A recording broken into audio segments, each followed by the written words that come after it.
Every day for 30 days, I'm posting tips about how to immigrate from America to Norway. I've lived here 2 years, immigrated from America, and today is day 6.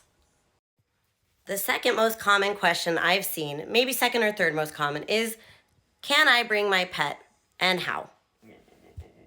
This derpy little lady came with us straight from America, so I've got you covered today with tips. Like so many things about Norway, it's actually probably more intimidating sounding to consider bringing your pet than it actually is. The process is actually pretty streamlined, and I'm going to walk you through what website you need to look at to get all the information and see that it's a pretty simple process if you follow a few steps. But first, this. Ew. Siri! Obey my dog. 10 points if you get that reference. Do you like living in Norway, Siri? Do you like it here? Again, the process is pretty simple. I'm a little bit surprised I kept getting this question. And then I decided maybe it's just intimidating. So I was a professor, teacher in America. I will hold your hand and we will do this together. And you will see that it's a pretty easy process to research and to go through. What you're going to want to do for this one is to go to Mattilsynet. This is basically the USDA of Norway. I'll put the website up on the screen. You're going to specifically want to go to the part for animals. You will choose English language. Scroll past this, traveling with pets. Most likely you've got a dog, a cat, or apparently maybe a ferret. You want to do from third countries, not an EU country. And you can see the requirements are all here. So you need to get a microchip, super easy, and it has to be a specific type. So you have to go to your veterinarian and you have to say you want this type. I don't even know what it means. You just tell them, you make it very clear. The veterinarians somehow know what all this is. Rabies vaccine. Doesn't matter if they've already been vaccinated. Here is the tricky thing. You just got to get the dates right. You have to get it.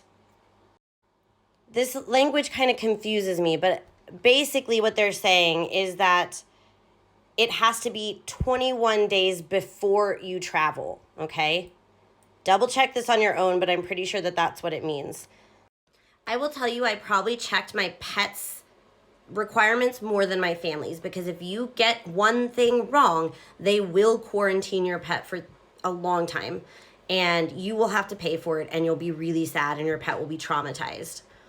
But basically the logic is this. I was a social disease scholar. So they want to know that the rabies vaccination is new enough. They don't want a year-old vaccination, but also you can't get it the day before you fly because that hasn't actually had time to take effect and give them the antibodies yet, okay? So if you keep that logic in mind, even though the language can be confusing, that's basically what we're looking at. We want a very short window before the pet enters the country that we know the vaccines or deworming, I'm going to get to that in a minute, are fresh, but not so fresh that they haven't had time to take effect yet. So again, check that out. Then the vet will just make sure that they basically prove that they have the antibodies. I actually think this is new since I moved here. I don't remember doing that, but maybe it was just standard and I didn't realize. Aha, this is why I don't remember it. A valid rabies antibody test is not required from animals coming from these countries. And here I see America listed. But I would double check because there's 2 lists here and I don't have time to like triple check it for you right now. But I believe, yeah, part 2 of Annex. I don't think you need that for America. You have to have this dewormer. And it's the same thing. So you've got to go once within like that 21-day period for rabies, but then you have to go between 24 and 120 hours to get the dewormer. So for us, the main expense ended up being these frequent vet visits. There wasn't that much to pay just to get them into the country.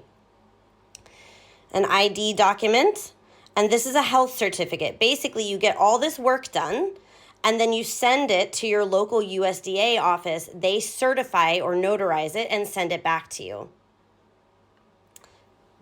That's done through postal mail, or at least it was for me. I can't remember exactly. Obviously, they have to mail it back to you before this.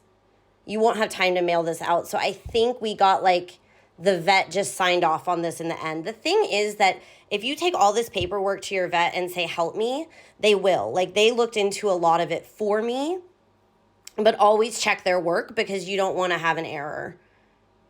And you have to come into Oslo. That's the only place. Oh, I guess there's a Tromsø one. Oh, and Kirkenes is very far north. For us, we had to go to Oslo. That's where they can check the animal. You can see, apparently you can travel with up to 4 animals.